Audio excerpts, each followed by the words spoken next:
জীবনের অর্থই জীবনের পার্থক্যটা বুঝিয়ে দেয়। কেউ অপেক্ষারত স্ত্রীকে ফেলে কোটি টাকার গাড়ি থেকে নামছে রাতের গভীরে নিষিদ্ধ সুখের পল্লীতে। আবার কেউ ভাঙা ঘরে স্ত্রীকে বুকে নিয়ে অবিরত স্বপ্নের জোরে ভাসছে। কেউ ভাবছে আর কয়েকটা দিন পর ডিভোর্স পেপারে সাইন করলেই সবকিছু থেকে মুক্তি।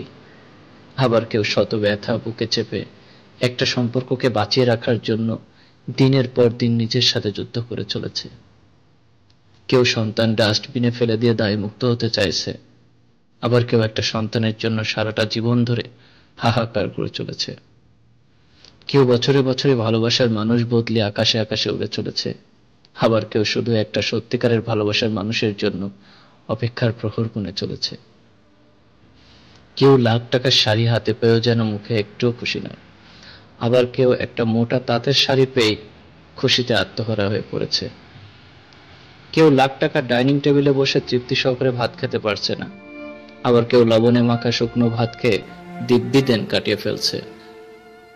কারো দামি খাটে শুয়ে চিন্তার যন্ত্রণায় বারবার ঘুমের ওষুধ খেতে হচ্ছে, আবার কারো হিমেল হাওয়ায় কুড়ে ঘরের মেঝেতে শুয়ে পরম শান্তিতে ঘুমাচ্ছে।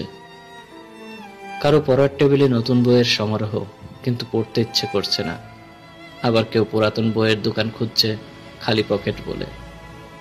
কেউ বিলাসবহুল গাড়িতে বসে চিন্তায় ভেসে আছে সন্তানগুলো মানুষ হলো না বলে। কেউ পায়ে হেঁটে এক বুক হাসি নিয়ে মনে মনে ভাবছে পড়াশোনা শেষ করে আমাদের সন্তান অনেক বড় চাকরি পেয়েছে, এবার আমাদের সংসারের সব অভাব ঘুচিয়ে যাবে। ছোট্ট এই দুনিয়ার অসীম তারাদের মতো অসীম রঙের মানুষ, যেন রঙিন রঙিন দোলনায় রঙিন রঙিন স্বপ্নের ঘুড়ি হয়ে অচেনা অচেনায় উড়ে চলা। আমি, আপনি, আমরা সবাই অভিযাত্রী।